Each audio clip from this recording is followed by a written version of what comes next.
क्या एचआईवी अब सिर्फ हाई रिस्क ग्रुप तक सीमित नहीं रहा? क्या देश के युवाओं में भी इसका खतरा तेजी से बढ़ रहा है? कर्नाटका से आई एक रिपोर्ट ने पब्लिक हेल्थ एक्सपर्ट की चिंता बढ़ा दी है। 18 से 25 साल की उम्र के 7,000 से ज्यादा स्टूडेंट्स और यंग एडल्ट्स एचआईवी पॉजिटिव पाए गए हैं। इसके बाद कर्नाटका गवर्नमेंट ने राज्य भर के गवर्नमेंट एडेड और प्राइवेट कॉलेजेस में एचआईवी टेस्टिंग और काउंसलिंग कैंप्स आयोजित करने का फैसला लिया है। लेकिन आखिर युवाओं में एचआईवी के मामले क्यों बढ़ रहे हैं? सरकार इस पर क्या कर रही है? और सबसे जरूरी, क्या एचआईवी को लेकर हमारी जानकारी आज भी अधूरी है? नेशनल एड्स कंट्रोल ऑर्गेनाइजेशन यानी NACO के आंकड़ों के मुताबिक कर्नाटका में एचआईवी के मामलों के लिहाज से तीसरे स्थान पर है। राज्य में करीब 2,60,000 लोग एचआईवी के साथ जी रहे हैं। इनमें से लगभग 2,05,000 लोग एंटी रेट्रोवायरल थेरेपी यानी कि ART के जरिए इलाज करा रहे हैं।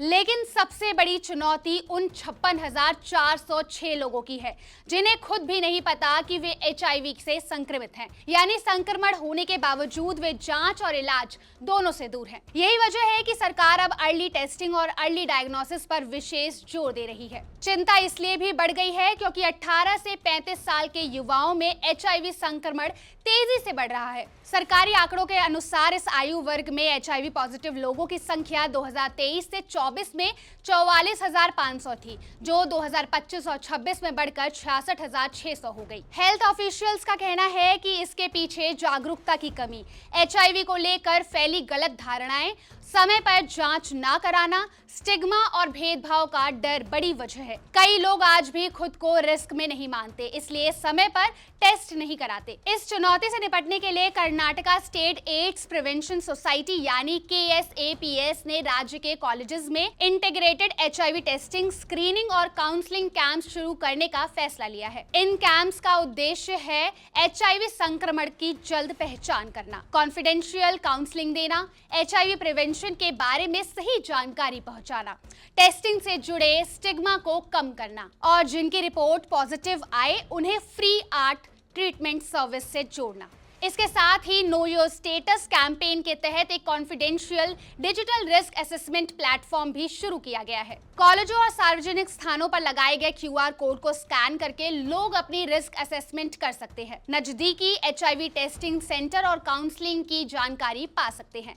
पूरी प्रक्रिया एचआईवी और AIDS prevention and control act 2017 के तहत गोपनीय रखी जाएगी। अब सबसे जरूरी बात, एचआईवी फैलता कैसे है? एचआईवी संक्रमित व्यक्ति के पीछे बॉडी फ्लूइड के संपर्क में आने से फैल सकता है। इसके मुख्य कारण हैं unprotected sexual contact, contaminated needle या फिर सिरिंज शेयर करना, प्रेगनेंसी, चाइल्ड बर्थ या फिर ब्रेस्ट फीडिंग के दौरान बिना इलाज के मदर टू चाइल्ड ट्रांसमिशन, संक्रमित ब्लड का ट्रांसफ्यूजन। हालांकि भारत में ब्लड स्क्रीनिंग की वजह से ये अब बहुत दुर्लभ है, लेकिन ये जानना भी उतना ही जरूरी है कि एचआईवी हग करने, हैंडशेक करने, साथ बैठने, खाना या फिर बर्तन शेयर करने या फिर मॉस्किटो बाइट से नहीं फैलता। इन बातों को समझना भी बेहद जरूरी है क्योंकि गलत धारणाएं सिर्फ भेदभाव बढ़ाती है, बीमारी नहीं रोकती। अच्छी बात यह है कि एचआईवी का इलाज उपलब्ध है।